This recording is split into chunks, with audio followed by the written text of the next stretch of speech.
पवन खेसारी के साथ हो गया है कांड और बहुत बुरा हुआ है। सबसे पहले तो हम आप लोगों को पवन सिंह के बारे में बताते हैं, आप लोग सुनिए। हमारे नाम पे कुछ गलत आईडी बना के फेक बातों को लिख के पता नहीं क्या क्या लोग पोस्ट कर रहे हैं। पवन सिंह काराकाट लोकसभा क्षेत्र के उम्मीदवार और बहुत ही बहुचर्चित नाम पवन सिंह।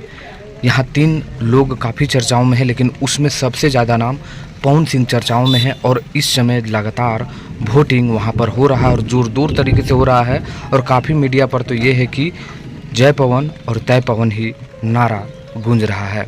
लेकिन ये तो बात हुई पवन सिंह, लेकिन उसमें एक ऐड और कर देता हूँ कि काफ़ी कुछ फेक न्यूज़ की तरफ से भी पवन सिंह की तरफ से चलाया जा रहा है कि मैं किसी और को समर्थन कर रहा हूँ। ये सरासर गलत है। अब आइए आप लोगों को पवन सिंह छोड़ खेसारी लाल यादव की तरफ से लेकर आते हैं। दोस्तों, खेसारी लाल यादव के इधर हाल फिलहाल में जितने भी गाने आए हैं सब डिलीट हो चुके हैं। सिर्फ खेसारी म्यूजिक वर्ल्ड और अन्नपूर्णा फिल्म के जो गाने हैं उसको छोड़कर जो भी खेसारी लाल यादव के गाने आए हैं ना, सब डिलीट हो गए हैं। और क्यों डिलीट हुए हैं ये तो आप लोग जानते ही होंगे कि क्यों डिलीट हुए हैं। तो ये बहुत ही बुरा हुआ है। पवन सिंह के थोड़े से समर्थक को भी ये लग रहा होगा कि वो समर्थन कहाँ किसी को किए हैं, लेकिन वो फेक आईडी से कुछ ऐसे घटनाएं घटने को देखी मिली है।